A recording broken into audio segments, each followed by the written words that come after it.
I was almost a school shooter. In 1996, Denver, Colorado, as a student in North High, in a moment of pain and anger, I almost committed a terrible atrocity.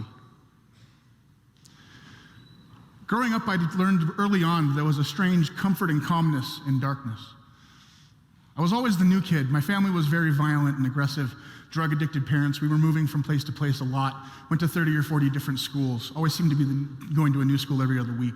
You woke up at 4 o'clock in the morning by some cops who run across the country to get away from them and then end up at a school I'd only be at for a couple weeks and then have to do it all again a couple days later. Was the perpetual new kid. And since I also had such an unstable household, wasn't helped by the fact that I smelled really bad because I never had a shower or didn't really have any clean clothes, so I never really had any, all my clothes were dirty and torn.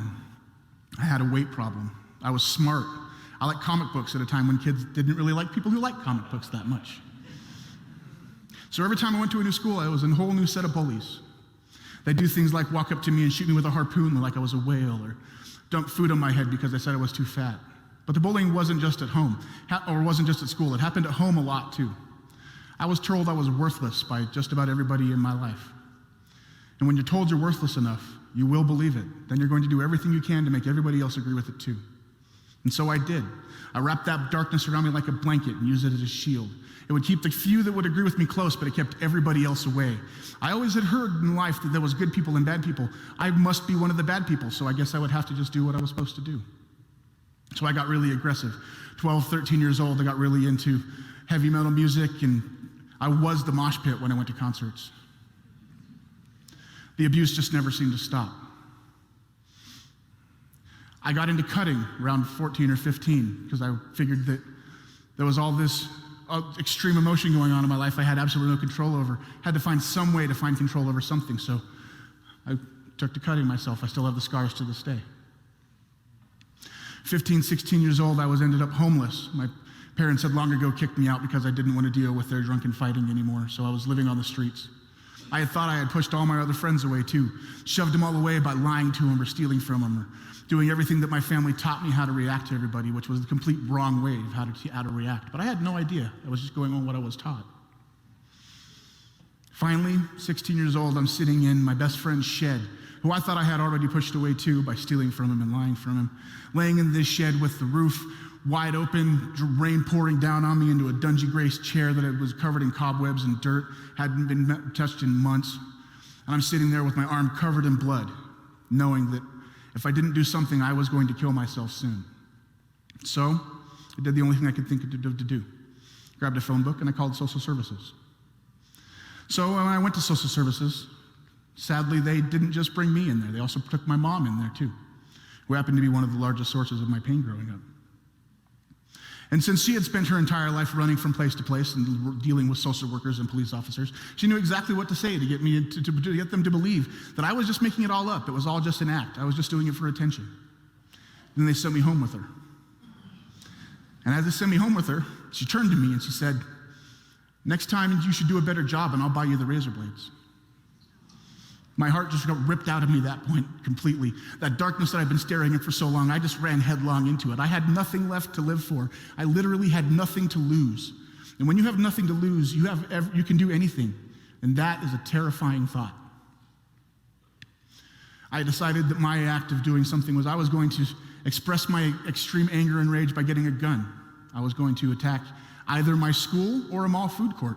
Really didn't matter to me which one. It wasn't about the people. It was about the largest amount of damage in the shortest amount of time with the least amount of security. Both those places were right targets.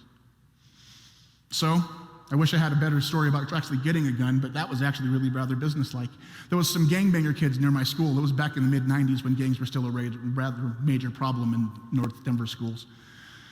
And this kid had seen me, he knew me from my family, and he'd sold drugs to them before, and he knew that I wasn't really in school, I was just always at school, so he knew I wasn't a narc or anything like that, but didn't know him anything more than a first name, but that didn't really take anything more than that. I knew that they had access to guns, they talked about it all the time.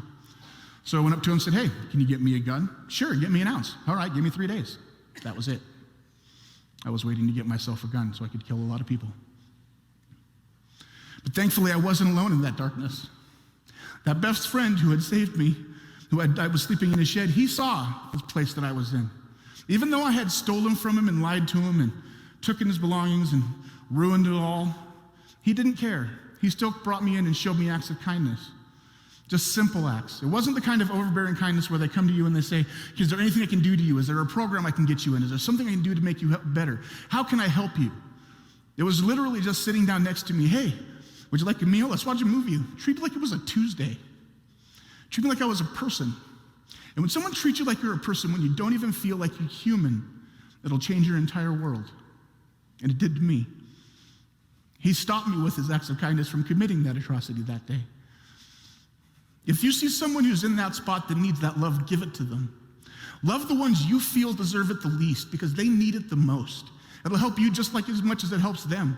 We're in a really big, dangerous spot right now with this trend of arming the teachers and looking out for the kids who might be the threat in schools and maybe turning them into the FBI. What's that going to do to a kid who's in the position that I was in 25 years ago, who's alone and depressed and abused and is just sitting there hurting, and someone thinks that they're a threat? So he gets turned into the FBI, and 1 month of pain turns into a lifetime of legal trouble because one person thought he was going to be a problem. Instead of looking at that kid like he's a threat, look at him like he might be a friend. Look at him like you might be able to bring him into your fold. Show him that it's just a Tuesday. Show him that he's worth it. Show him that he can exist in this pain, even though it's intense, that at the end of it, there is a light at the end of the tunnel. I found my light. Now I'm a happy family man. I have a father of 4. My wife and my daughter are in the audience today.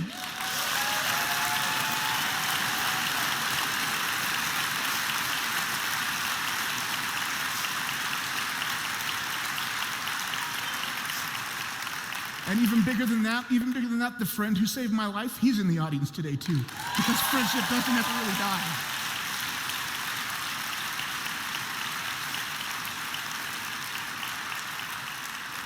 We have to give love to the people who we think deserve it the least. Thank you.